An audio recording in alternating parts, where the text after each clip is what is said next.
So yes, hi all of you, a very good evening, and yes, welcome back to the next live session.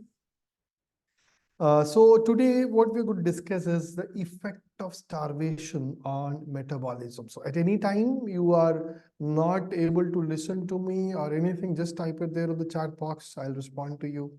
Okay. Basically, we have three stages of metabolism, or three stages when people go for starvation and even fasting. Okay, three stages are there, which you can call it, like I told you last time, it can be stage one. Okay, this is stage one. Okay, then you have got stage two and stage three. So what you see is in the first 2 to 3 days, okay, 2 to 3 days, which means to say that in the first 48 to 72 hours, please note, the first 48 to 72 hours, this time is very important. Okay, each stage. Okay, they might ask you a question. What happens is you see glycogen is broken down, and it is called broken down. It is called a glycogenolysis. So glycogen is broken down into glucose, and glucose is used for energy. Okay, as well, glucose is obtained from other sources like amino acids, like glycerol, like lactate. We've studied gluconeogenesis already. Okay, I'm not going into details, but these are the two things which happen when a person starves or fast. Definitely they don't fast for 48 hours, but then initially I'll tell you what exactly is the duration for each steps, but then initially this is what happens. So in the both case we get glucose. Understood? Now if the starvation continues uh, after 40 to 48 hours, mostly in some cases 72 hours, that is up to 2 weeks. Please note, up to 2 weeks, there is a stage two, which is, then you can call it as this is the longest. Stage two is the longest. Okay, and you get fatty acid oxidation and a little bit of gluconeogenesis. Here in the stage one, you got a lot of gluconeogenesis, but then in stage two, only 10% is gluconeogenesis, 90% is fatty acid oxidation, where you get, now very important, the fatty acids. Okay, I'll come to more details of it. The fatty acids are broken down into ketone bodies. Okay, ketone bodies, and these ketone bodies are utilized for energy. So actually, in the initial stages, you get glucose. Later on, ketone bodies are broken down for energy. And then a little bit of gluconeogenesis also happens where you utilize glucose also. But then, as I've told you, 10%. Okay, now going further. Here in the stage three, okay, you've got something on stage three. Okay, that is, this prolongs. Stage three is less than 1 week. So where after which the patient dies, in fact, if the patient starves for 1 week, definitely. So here muscle protein breakdown becomes very high. Even your enzymes are also proteins, are broken down, and finally we give amino acids, and amino acids definitely glucose. So in all the three stages, you get some kind of gluconeogenesis, but then here the gluconeogenesis, the dietary proteins are utilized in stage two. Okay, where in stage three, your muscle proteins are broken down too much, as well as your enzymes, all those key proteins are broken down. Okay, all of you understood? Yes or no? Hopefully, yes. Okay, just type it there so that I know that you all understood. If there is any doubt, you can ask. Yes, understood. All right, so I want you to quickly, okay, there is no time to waste. Read answer. 45 seconds is the time you have in the exam. So you have to be quick. And this is very important. Okay. Which of the following is increase in starvation? So do you see ketogenesis? Yes or no? Ketone body synthesis. That is what ketogenesis is. That is what I was saying you. Okay. Ketogenesis happens after fatty acid is broken down. So fatty acids are broken down into ketone bodies, as I've told you. So that is what is ketogenesis. So that happens. Lipolysis, basically lipids are first broken down into fatty acids. Okay, then fatty acids are broken into ketone bodies. Okay, fine. So, yeah, glycogen lysis definitely happens. Glycogen is broken down. Okay, definitely happens. Glycogenesis.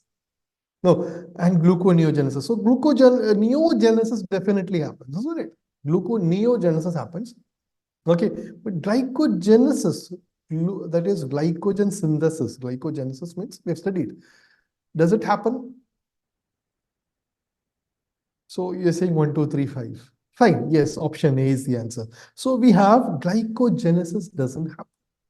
Okay, that glycogenesis doesn't happen there. Okay, so this is very important to understand. Now, okay, I've given you an overview. Okay, I've given you an overview. Yeah, A is the answer. Very good. You can keep typing even because, see, this gives you an energy. Even if you're answering it, even when others have answered it, still you might be a little late initially. But then as you go on, you become faster and faster. Instead, if you think, anyway, I'm very slow, others are answering, I'm very slow, let me just listen to the answer. Ah, or is it fine now? Hopefully it's fine now. It might break. That's a live sessions, part of live sessions, a voice will break. So hopefully it is fine now. Anyway, so don't think that let others answer. Okay, is my voice clear now? Is everything fine? Not audible, Baba. What happened? When we come to this, those problematic. Is it okay now? Am I audible now? Audible? Quick. Yes, fine. When we come to starvation, the sound and everything gets stopped. I don't know what happened. The metabolism totally is affected when we come to this topic. Okay, the metabolism of computer is also affecting. Anyway, so don't wait, say that let others answer anyway, I'm slow. Don't do that. You have enough time to improve. Okay, so yes, fine. So you have, so I'll come back to this part. At each stage I'll explain. But here, before going further, I want, like what we did last time, I want you to create 3 columns, in fact, where you have to write brain, heart, liver, muscle. So I'll tell you which are the major molecules used by these 4 tissues during starvation and fasting.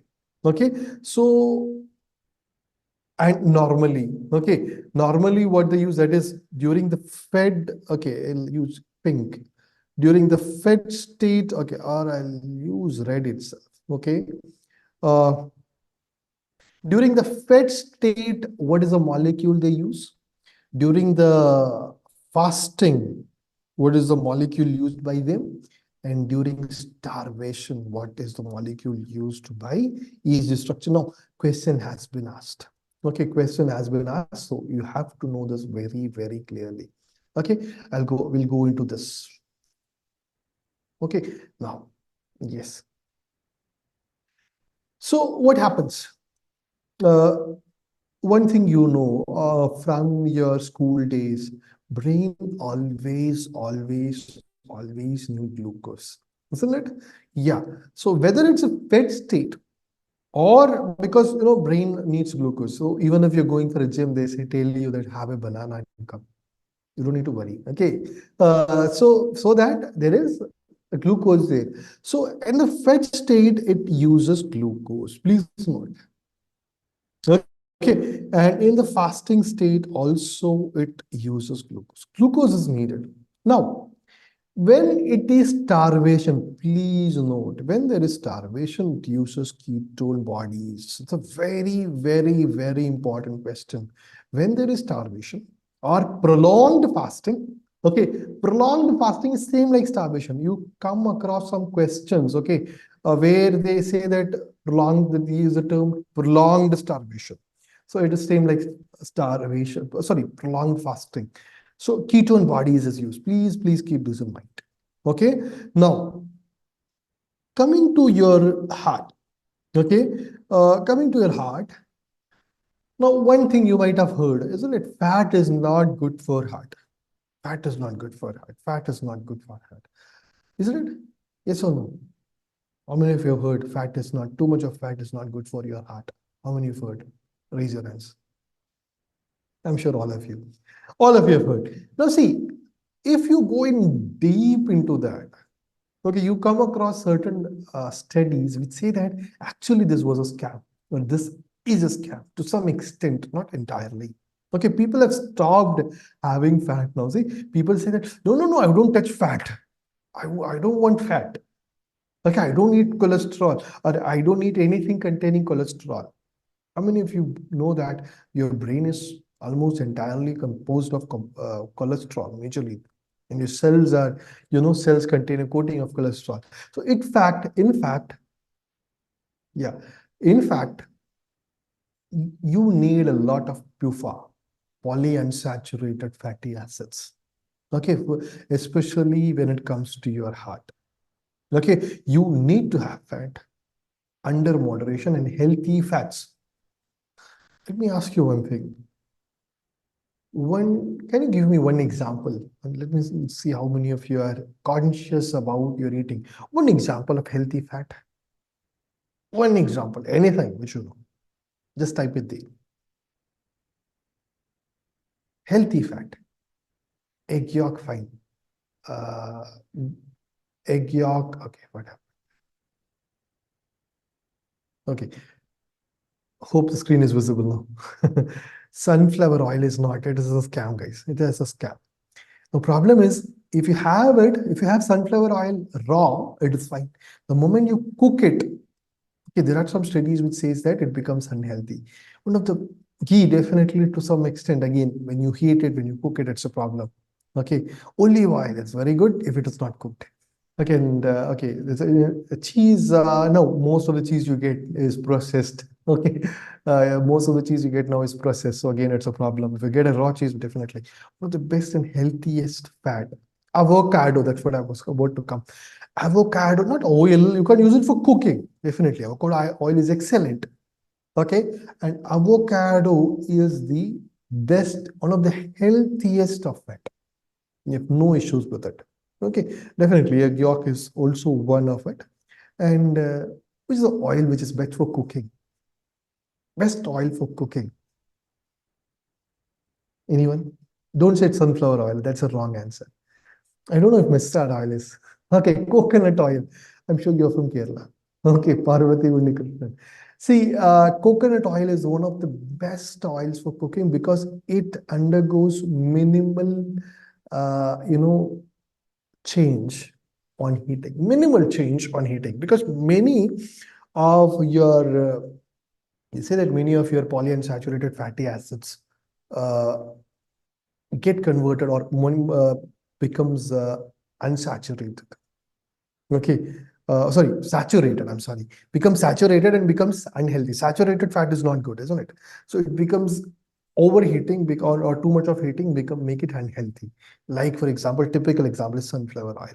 So coconut oil, they say it is the best. Now, my purpose finally is fat is not so bad as you think, and your heart needs fatty acids.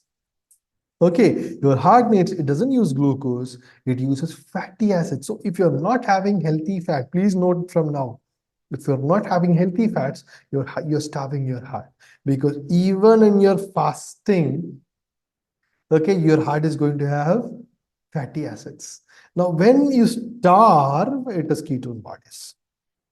Okay, so two uh, tissues which uses ketone bodies, very important, your brain and your heart. Now, here I want you to add one thing. Two structures, or I would say not two structures, two tissues which doesn't use ketone bodies is your liver and your muscle. So for the first two uses ketone bodies, the next two doesn't use ketone bodies. Okay, doesn't use ketone bodies. Now let's see in a fed state, so you know that liver and muscle doesn't use ketone bodies. So what does it use? We'll come to that before that. Before that, what does liver and muscle use in fed and fasting state? So the easiest way to learn it, now you have to have just start in your mind when you're answering your exam, and that's how you can answer it quickly. So liver and both of it, okay, takes from the first one. What I mean is both liver and muscle, okay, it uses your glucose in your fat state. So glucose. Okay, it states what I said was it takes from your first one, that is your brain. Okay, is everything fine? Okay, fine. So it uses both of them, liver and muscle uses glucose in a fat state. Now, in the next stage, it takes from the second one. Okay, oh, sorry. Okay, fine. In the fasting stage, it take both of them takes from the second one. Okay, and this continues. That's one thing you have to learn. Okay, so means to say in starvation, even your muscle uses fatty acids itself. Okay, so what I was saying is, so in the second, it uses the second one. Sorry, I'm sorry. Okay, the second one. Okay, so this one. Okay, whereas your in your fed state, both of them uses the first one. Hope you're getting the short form or also the methodology of learning it. Okay, now going further, you have one area left, isn't it? So that is amino acid. Write it there, amino acid. In starvation, your liver is using amino acids. Okay, so hope you understood it here. Very, very, very simple. Nothing to complicate. Uh, your brain needs glucose. Your heart needs fatty acids. Then you have glucose being used by both. In the fat state, fatty acids being used by both in the fasting state. Then the first two uses ketone bodies, the next two doesn't uses ketone bodies. Okay, this continues. This has got amino acids. Easy. Okay. Now this is very important because you have got questions on this. Okay. Well, before going further, I'll ask you two questions. Okay. I know this we have asked this, but for the new students also are not there, I could see more people joining today. All the following statements are correct about metabolism and brain, except what's the answer? 60% of energy is utilized in the resting state. So brain uses 60 because brain, what does it do? It has to control your heartbeat. It has to control everything, whether it's in a resting state. Actually, brain doesn't have a resting state, in fact. Okay, brain has to continuously work. So this is correct. Okay, Mahavish Fatima, good. Anti-acids are utilized in starvation. Yeah, that is not the correct answer. Okay, we are asking about brain. So brain uses ketone bodies in starvation, and brain has no stored energy. Okay, and as a result, so that's what this area I was about to discuss. Brain needs continuous blood supply because it has no stored energy. Okay, two reasons, no stored energy. So it has to continuously get the energy, and it cannot even break down fatty acids, nor it can synthesize ketone bodies. Okay, though it utilizes, it doesn't synthesize. So as a result, it needs continuous blood supply. Okay, the major problem is it doesn't have stored energy, like glycogen is there for your other structures. Now I know we've discussed this, but then okay, in starvation exceed 2 days, a major nutritional supply of brain comes in quickly. What is the answer? So easy. Starvation for more than 7 days. In fact, for starvation. What's the answer? So easy, quick. A, yes, good. Others also can answer. Keep answering, keep answering. Let's so that let me see how many of you are there. Active. Good. Alicia Singh, good. Keep the energy going. Manju, everyone. Okay, Manju has joined today, isn't it? Manju joined today and active. Good. Very good. Excellent. Fine. In fasting, yeah, Manju has joined today. Yes, keep the energy going. Okay. Uh, in fasting, brain uses what? Preferentially glucose, that like we have seen, but liver cannot do it in fasting. Liver does utilizes what in fasting? Fasting liver utilizes what? Remember that chart for liver. Liver was the third one. Glucose, fatty acid, fatty acid. Remember? Yes. So yeah, answer will come to answer. Good. Manju. Okay, good. 2 and 4 is the answer. Good. But then liver cannot utilize glucose. Now there's a question there. Answer is 2 and 4. Yes.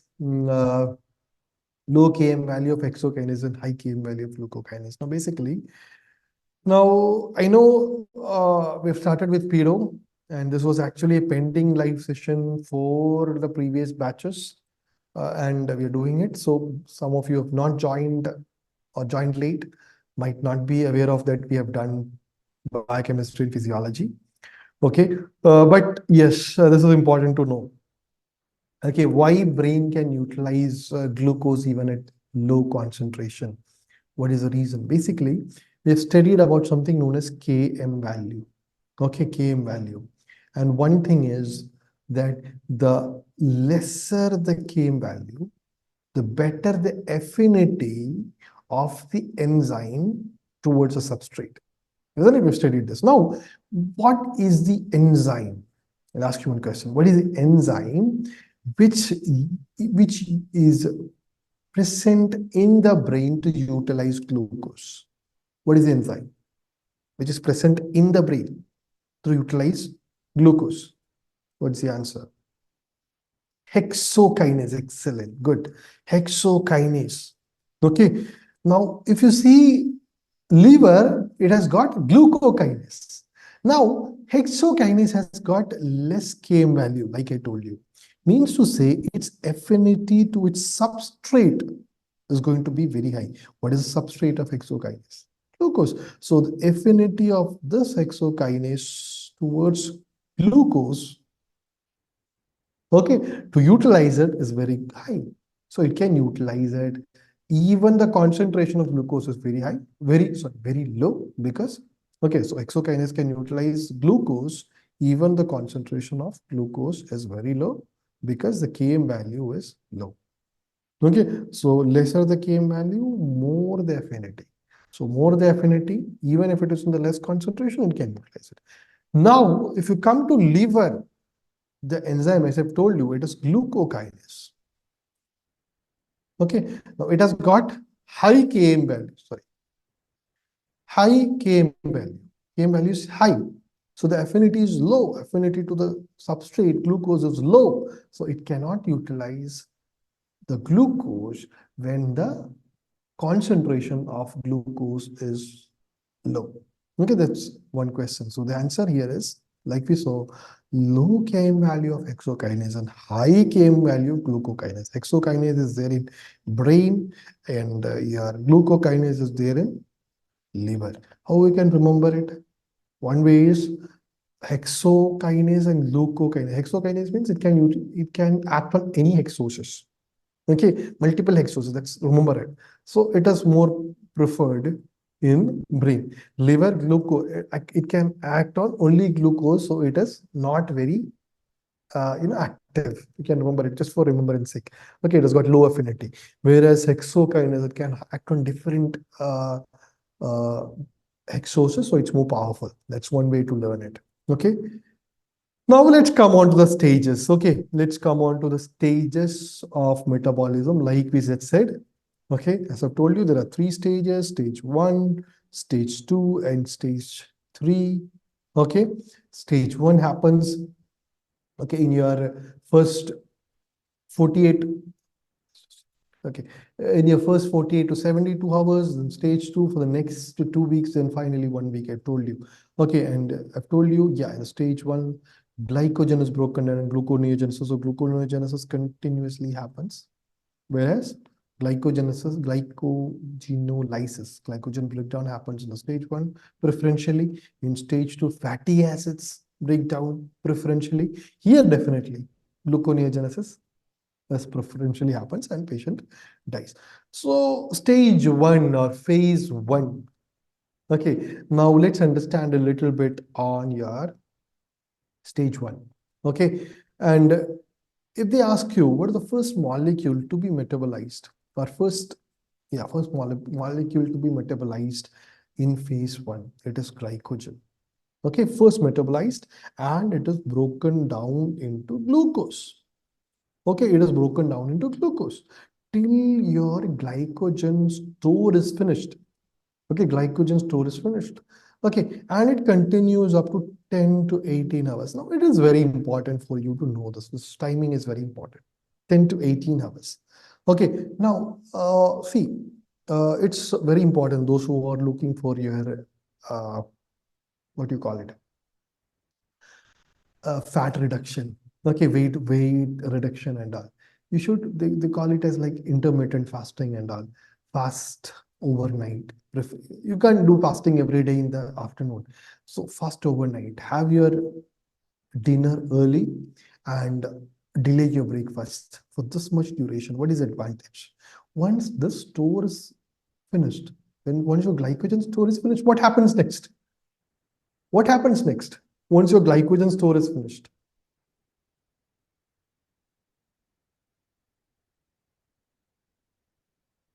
What is it? What happens?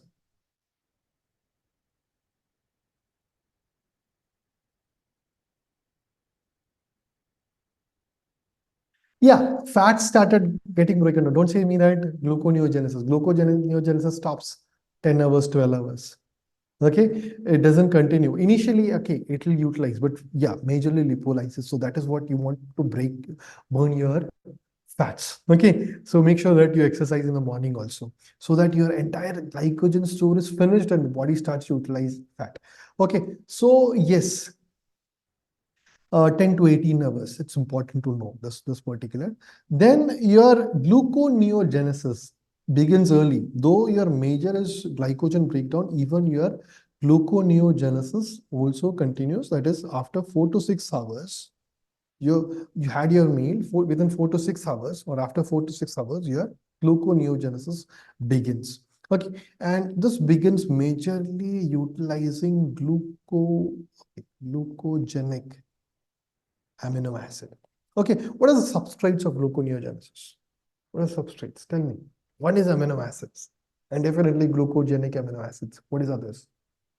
What are the other substrates? Quick. Anyone, someone. At least one substrate. Yeah, aspartate. Mm, Aspartate is aspartic acid, which is glucogenic amino acid, I'm sure, isn't it? And isn't it? Aspartate isn't it an amino acid? Yeah, lactate, pyruvate, glycerol. Okay, propionic acid. Yes. Okay. So yes. All these are substrate, but amino acids. What are the major amino acids? Two very important amino acids utilized in gluconeogenesis. Anyone have any idea? Two very important amino acids utilized for gluconeogenesis. Out of all the other amino acids, two are very important. What are they? Any idea? Don't tell, I'll start. Very good. Someone has said, yes, Manju, alanine. Very good. Very good. Alanine is there. One more you have to know here is, besides alanine, your glutamate.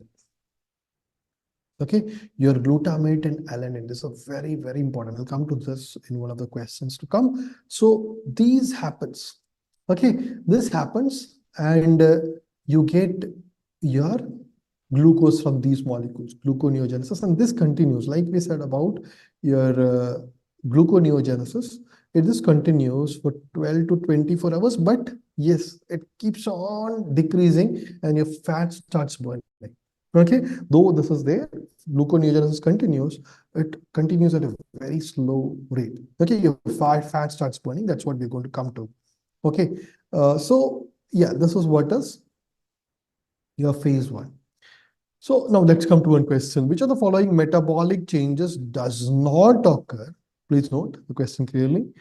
During prolonged fasting when compared with fasting for 12 to 24 hours. That means, again, I said, prolonged fasting, matlab, starvation kind of. Okay, so compared to fasting for a short period, which of the following doesn't occur compared to that for a prolonged fasting? In a prolonged fasting, which of the following is not seen? That is what they're asking. Usage of glucose by brain decreases. Isn't it correct? For prolonged fasting or starvation, yes, it starts using ketone bodies, we saw. Okay, now gluconeogenesis in the liver increases. Is it true? Yes or no?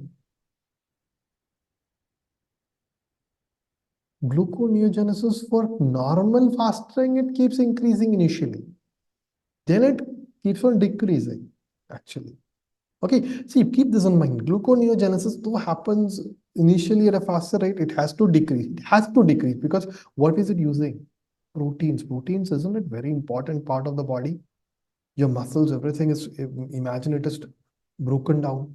It is not good, isn't it? So, though gluconeogenesis in the stage one, it is high initially, right away it decreases. Otherwise, like I told you, even if you exercise and if you, if you do intermittent fasting, your fat will never be burned. So remember this. Stage one, glycogen breakdown is the key. Gluconeogenesis happens. But yeah, as you prolong, as you go on, it decreases. So prolonged fasting means a kind of starvation. Okay. So this gluconeogenesis in liver increases. No, it has to decrease as it go on. Piyasha Patel, do you understand? Others, did you understand what it means exactly here? There's a little confusion. When you finish phase one, you think that no, gluconeogenesis is high. No, they're talking about prolonged fasting. So as it go on, it has to come down. Protein degradation in the muscle decreases. That is correct. Same applies, same thing. That is, gluconeogenesis decreases. So protein degradation has to decrease. Brain uses ketone bodies. Exactly. That is what is happening in fasting. So the correct answer in this case, which is does not occur, is your gluconeogenesis in the liver increases. No, this doesn't occur. Okay, this shouldn't occur. Okay, one more question. During starvation, the nitrogen, this is okay, we have not discussed this, I'll come to this. The nitrogen is carried from the muscle to the liver and kidney by which one? I've already given you a clue, if someone can answer me. Alanine, exactly, yes, good. Okay, you're responding for the first time, good, very good. The answer is alanine. I'll come to this. Okay, what are they saying is, during starvation, we're asking that the nitrogen in the sense your amino group, okay, is carried from the muscle to the liver as what? As alanine, in simple terms. Okay, alanine carries. So how exactly this happens? I'll explain to you. Okay, so you have to understand this a little clearly. Now, basically, what happens during prolonged fasting or starvation or whatever? What do you see? Your muscles are broken down. Sorry, your proteins in the muscles are broken down. Okay, you get amino acid. As I've told you, what are the most important amino acid? Alanine and glutamate. So here, glutamate is the key. Okay, glutamate. This glutamate, please note, this glutamate, which you get, combines with pyruvate. Where do you get pyruvate from? This glutamate, which is amino acid, which you get from your breakdown of your muscle proteins, combines with pyruvate. Where do you get pyruvate from? Have you heard of pyruvate, anyone? You have heard of it. Now, revision is the key. Revision is the key. And that's why pyruvate doesn't click you. The photographic memory, exactly, Mahavish Fatima. Good. So, yes. So, pyruvate comes, now you remember, is it? Everyone? How many of you now remembers? Raise your hands. Yes or no? It comes from pyruvate last step in glycolysis. Okay? Remember or no? So revision is the key. Even if you have sat and learned the glycolysis 1,000 times when you were doing it for the first time, you might have sat the whole day with glycolysis, exception glycolysis. But now when we ask the question, it doesn't click to you because you didn't revise. So the key is please, please, please revise. Otherwise, the photographic memory will not develop. You will not be able to recollect the answer. Okay. Now, so this two combines. Okay, glutamate and pyruvate combines, and the byproduct of this combination is alanine. Now you got what it says. Glutamate and pyruvate combines, you get alanine. Now this alanine, please note, this alanine is now transported to liver. Okay, now this alanine is transported to liver. Now this alanine now again releases what it was already. Okay, it is now giving glutamate and pyruvate. Okay, and this glutamate now contains amino group, NH2 group. Okay, I would say, rather too easy to say, it gives off, yeah, now amino group, and this is basically the nitrogen there. Okay, we were talking about nitrogen being carried. So basically it's carrying, amino group contains nitrogen, NH2. Isn't it? NH2, that is nitrogen. N is nitrogen. And this is, we've studied in protein metabolism. This, yeah, this amino group is converted to what? Protein metabolism. What happens? Glutamate, amino group. What cycle is happening there? Someone has to tell me, those who have done protein metabolism lectures.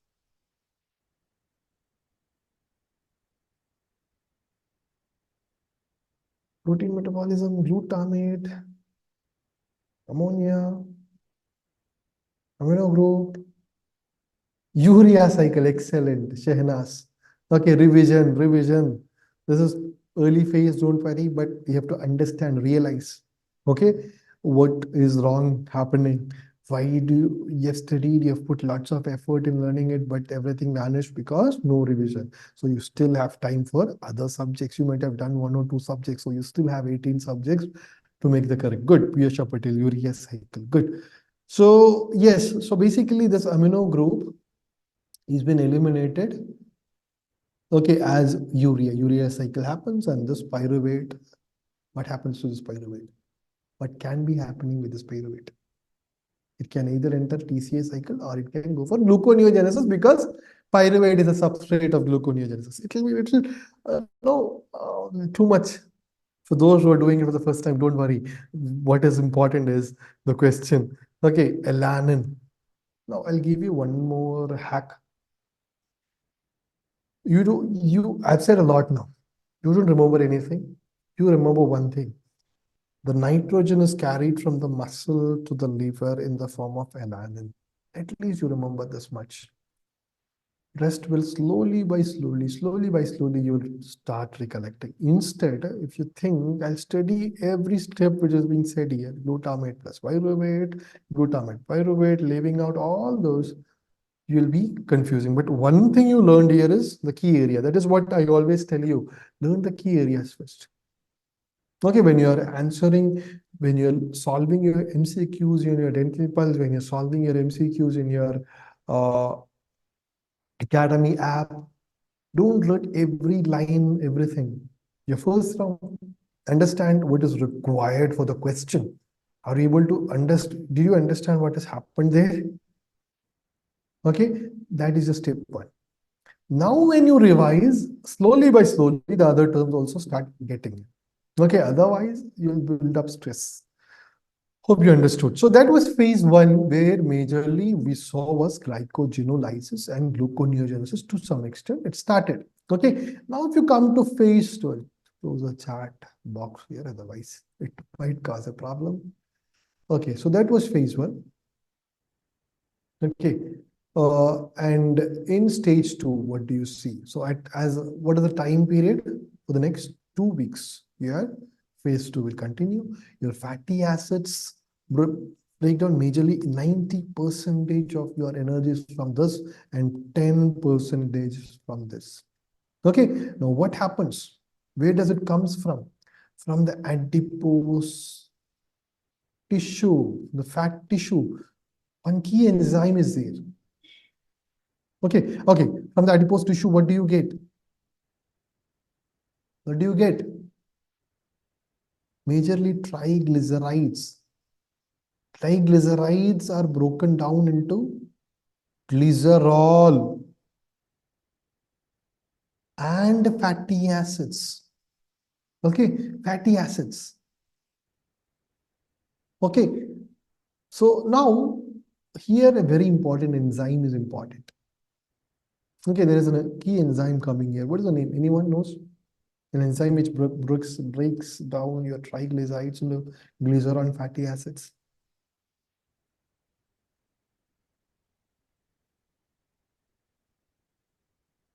Name of the enzyme is lipase. I'll come to this. Lipase. Simple. Okay. Yeah, exactly. Parvati Unikrishnan. I'll come more onto this. So this glycerol and fatty acid. So what happens to this glycerol?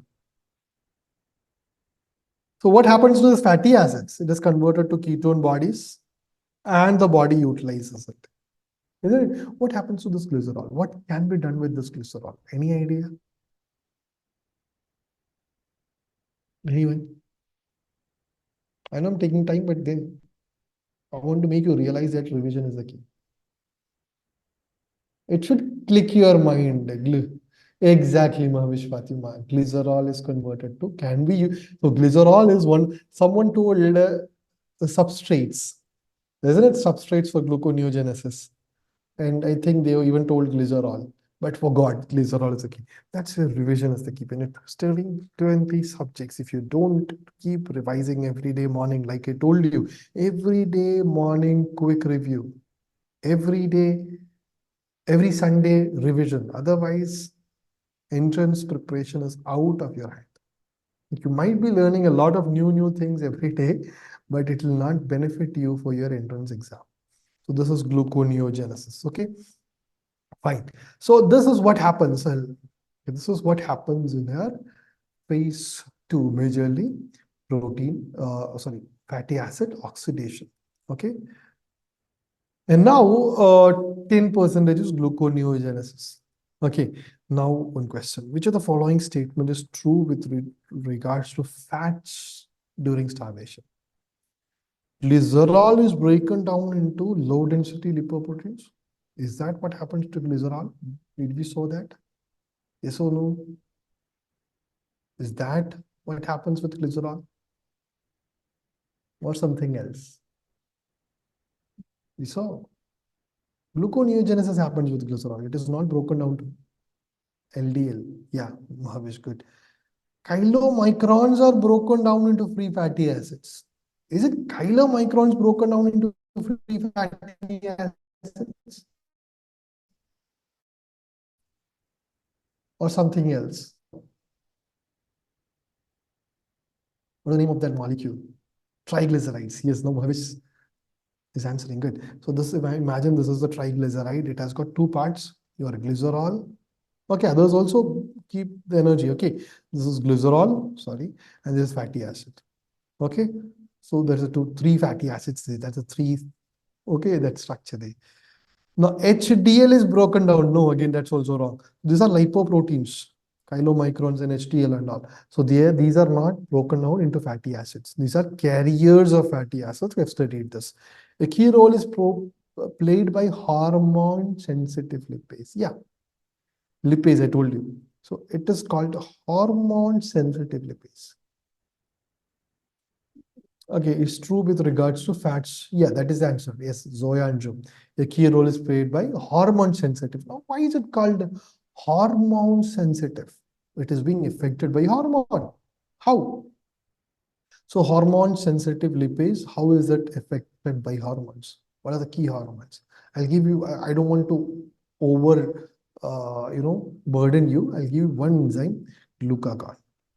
Glucagon, okay, or even your epinephrine, norepinephrine, it can stimulate, okay, and insulin, the exact opposite, can inhibit it. What I mean to say here, okay, that is the lipase is known as hormone sensitive lipase because it is activated by hormones and it is also inhibited by hormones.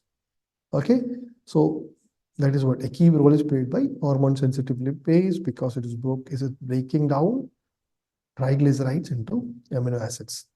Sorry, triglycerides into glycerol and fatty acids.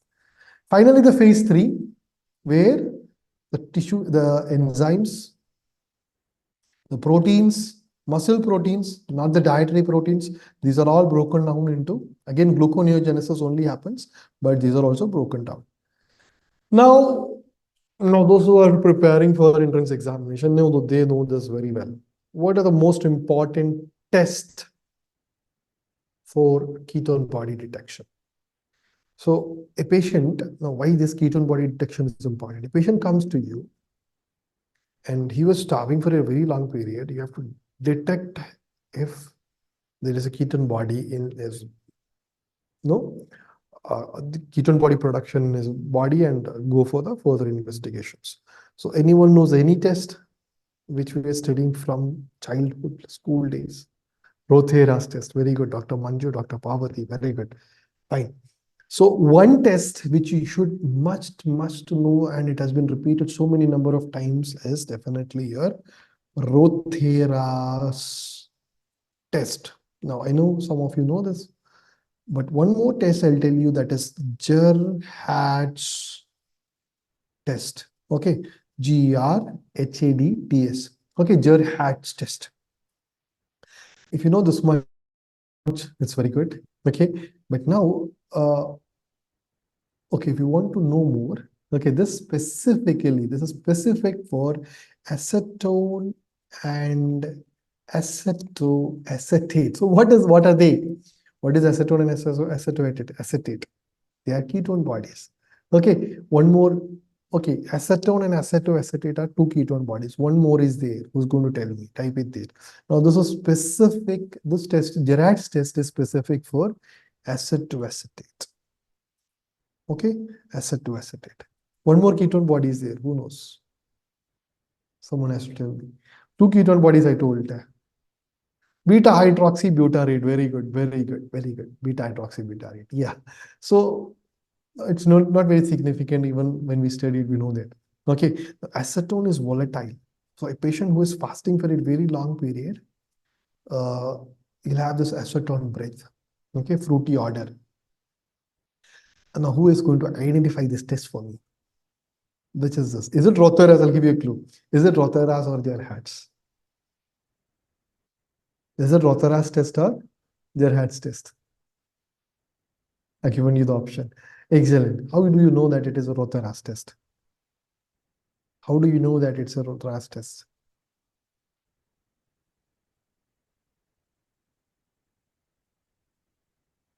Yeah, this potassium permanganate ring. Okay, this purple ring, that itself. Now, this has come for your exam, image-based question. This purple pink potassium permanganate ring. Okay, the other name for this test is nitroprusside test. Okay, nitroprusside test. Okay, now if that is this, that is Rothera's test, and what this is? Ferric chloride test. The other name for ferric chloride test is Gerhardt's test. Okay, Gerhardt's test. Boil it for 5 minutes. You get, okay, if the color persists after boiling, okay, fine, for that. Okay, you add ferric chloride into the urine. If there is ketone bodies, you get this color. Okay, your purple color. Okay, and that is a positive test, or I would say red, dark red color. Okay, this is more kind of purple, isn't it? But then this is a kind of ring with other part. This entirely turns into your darkish red color. Okay, darkish red color or red wine color. The best term to use is red wine color. If you heat it, the color disappears. It is confirming that there is acetoacetic acid. That is ketone bodies. Okay, if color persists, then there is no acetoacetic. I don't think you have to know to that extent. At least know this red wine color. And majorly the question has come on this and not on this. The image for this is not being asked. Okay, so yeah. So hope you remember two tests, Gerhardt's and Rothera's. Rothera's is potassium permanganate ring. This much if you know, I'm happy. Ketone bodies formation without glycosuria is seen in. What's the answer? Ketone body formation, where did you saw now? Prolonged starvation. Yes. Diabetes insipidus. Soya anju. Prolonged starvation. Yeah. Now, if the question is twisted a little bit, with glycosuria. Glycosuria means what? Glucose in urine. It is seen in diabetes ketoacidosis. So basically, if you have learned about diabetes, yeah, Vishwatma B, if you've learned about diabetes, you see that in diabetic patient, ketone body formation is there because there is no, it cannot utilize glucose. Diabetic patient when there is, so there is ketoacidosis. Okay, ketoacidosis. Plus, lots of unutilized glucose. As I've told you, glucose is not utilized. Lots of unutilized glucose goes into the urine. You get glycosuria. So ketone body formation with glycosuria is seen in diabetes and without glycosuria, because no, when you're starving, you don't have glucose. That is why your body is utilizing fatty acids. So there is no glycosuria when you're starving. Okay. Now on prolonged starvation, which of the tests will be positive? Said Rothera's test, no confusion. A diabetic patient with ketone body detected in his blood due to diabetic ketoacidosis. That's what we said. With FUT order, I've told you already, is due to which of the following? Acetone, because I told you, the ketone body which is volatile, it is acetone. Okay, finish. Did you miss the question? No, right? Okay, so hope you all understood what we are talking about.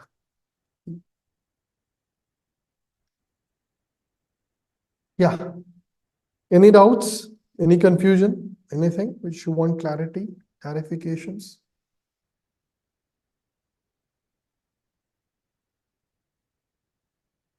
Quickly, any doubts? To ask or else we'll just wipe up our stations. We'll have a lot of live sessions in the coming days, okay? Because I want you to understand the methodology of learning. I know most of you, majority of you, are not understanding it. You see how many questions, how many areas you missed out just because you didn't revise properly. People keep on, no, people think that the big misconception they have is what, and keep on learning new things. And that is the easiest way to do also. You won't feel bored. Many times people say that I don't revise because I feel bored. Don't revise. You don't know why people are worried or why people are doesn't like revision is when you take your book and read it again, you think that you are wasting your time. In fact, I've already told you in of the lecture, you're saving your time. Because if you don't revise at a later stage, when you open your book, everything is vanished. So actually, you're saving your time. So you're not wasting. Second thing is, when you're learning it again, most of the people try to perfect it, thinking that I'm revising, I'm not remembering, so I have to sit it again and do it again. No, that is wasting of time. And don't expect that you're going to learn everything in 1 or 2 revisions. So you have to have 4, 5, 6, 7 revisions. So that we will do. I'm not saying that you should revise right away 6, 7 times. That we will do, don't worry. But then at least turn around the pages and see the key areas, at least the key areas. Like typical example, you studied about Rothera's test and Gerhardt's test. At least know Rothera's test. At least remember that potassium permanganate ring. You don't need to know steps. You don't need to know the other names, nothing. At least remember what is the key. Rest you can come back and learn it again. The problem is you are bored about revision because you're trying to learn everything again and again and again and again. And saying that, oh my God, I forget it. If no, the power, no, there was a short form used yesterday. Fear of missing out. FOM. Okay, it's new generation short form. Okay, FOMO. Yeah. So that should not be there. I'm sure the biggest problem with the new generation is FOMO only, fear of missing out. It should not be there. Keep your confidence level going. Keep your energy going. Okay, you'll not miss out anything. Don't worry. Okay, protein breakdown decreases in prolonged fasting or starvation. Protein breakdown actually decreases in fasting as it goes on. Initially, definitely. No, in fasting itself, I'm sorry. In fasting itself, what happens? 10%. We studied, no? One of the places I showed you. In fasting, in initial stage, when your initial phase, stage one, okay, I'm sorry, this is even confusing me. In your stage one, it increases initially, but in stage one itself, it comes down. Okay, stage one itself is goes down, and by the time it reaches the stage two, it becomes 10%.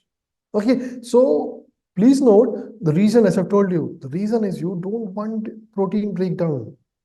It is one of the dangerous thing. Imagine you're fasting for 30 days, like Muslims do, and your body is breaking down the whole protein for 30 days. It should not happen. So, though the body starts gluconeogenesis, okay, and protein breakdown, it majorly does very little, and right away it shifts onto your fatty acids. By the time you get glucose also. So please note, protein breakdown is not definitely the major thing. The major thing in phase one is glycogenolysis. Major thing in phase two is fatty acids breakdown. Okay, and you don't want to continue after that. Where, sir, can you please explain about glucokinase once again? Glucokinase, only thing I'll explain now, otherwise it will, glucokinase has got, glucokinase has got, where is it? Glucokinase, liver. So it has got high Km value. Please watch the lecture on glycolysis. I've explained this in very detail. Zoyanjo. Okay, it has got high Km, so low affinity for substrate. So liver cannot use glucose when it is starving. Okay, please watch that lecture on Km value and all this. Very detailed, I've explained with diagrams and everything. Okay, anything else? So glucokinase is there. One thing you have to remember is glucokinase in liver, and it has got high Km, low affinity. Done. Your job is it. Learn one and the other you remember. Okay, learn one. Learn either about glucokinase or hexokinase. The easiest way is learn hexo. Hexo is multiple hexoses. Okay, so it is there in the brain. So it has got very high affinity. The easiest way. Again, you choose any one. So shall we wind up?